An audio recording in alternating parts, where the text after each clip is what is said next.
या देवी सर्वभूतेषु दयारूपेण संस्थिता नमस्तस्यै नमस्तस्यै नमस्तस्यै नमो नमः। চণ্ডী পাঠে দেবী দুর্গার দয়ারূপের কথা শুনলেও সাক্ষাৎ দয়ারূপিণী দেবীর কথা যদি বলতেই হয় তাহলে মনে করতে হবে কাদম্বিনী গাঙ্গুলির কথা। আজ থেকে প্রায় 150 বছর আগে ভারতবর্ষের মহিলাদের চিকিৎসা, সুস্থতা এবং ভালো থাকার দায়িত্ব নিয়েছিলেন এই কাদম্বিনী গাঙ্গুলি। তিনি ভারতবর্ষের প্রথম মহিলা ডাক্তার। কাদম্বিনী গাঙ্গুলির ব্যাপারে আমরা অনেকেই হয়তো বিশেষ কিছু জানি না বা মনে রাখিনি।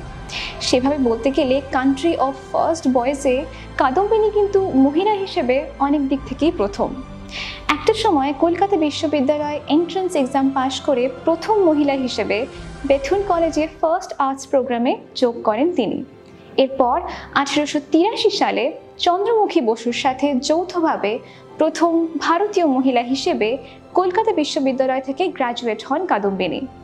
1884 সালে প্রচুর বাধা এবং বিপদ অতিক্রম করে কাদম্বিনী যোগ দেন কলকাতা মেডিকেল কলেজে এবং 1886-তে আবারও প্রথম ভারতীয় মহিলা হিসেবে বেঙ্গল মেডিকেল কলেজ ডিগ্রি অর্জন করেন কাদম্বিনী। ওয়েস্টার্ন মেডিসিন প্র্যাকটিস করা কাদম্বিনী প্রথমে 1888-তে যোগ দেন লেডি ডাফরেন হসপিটালে। তারপর সুদূরের হাতছানিতে সাড়া দিতে 1892-তে পাড়ি দেন ইউনিভার্সিটি অফ এডিনবরাতে এবং সেখান থেকে ট্রিপল কোয়ালিফিকেশনস নিয়ে 1 বছর পর আবার দেশে ফিরে কাজে যোগ দেন কাদম্বিনী গাঙ্গুলি। আগে বলেছিলাম আমাদের দেশে ভারতীয় মহিলা হিসেবে অনেক দিক থেকেই প্রথম কাদম্বিনী।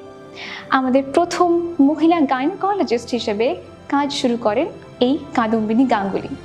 তবে নিজের জীবনটাকে শুধুমাত্র চিকিৎসার ক্ষেত্রেই সীমাবদ্ধ রাখেননি তিনি। ইন্ডিয়ান ন্যাশনাল কংগ্রেস সেশনের অন্যতম মহিলা সদস্য হন বা দেশের স্বাধীনতা সংগ্রামে প্রতিবাদ হিসেবে হোক বা কর্মক্ষেত্রে মহিলাদের সুরক্ষা নিয়ে কথা বলা হোক, সব দিকেই কাদম্বিনীর অসামান্য অবদান ছিল। আর আজকের দিনে এমন একজন মহিলার প্রাসঙ্গিকতা যে অপরিসীম সেটা বলার কোনো অবকাশই রাখে না।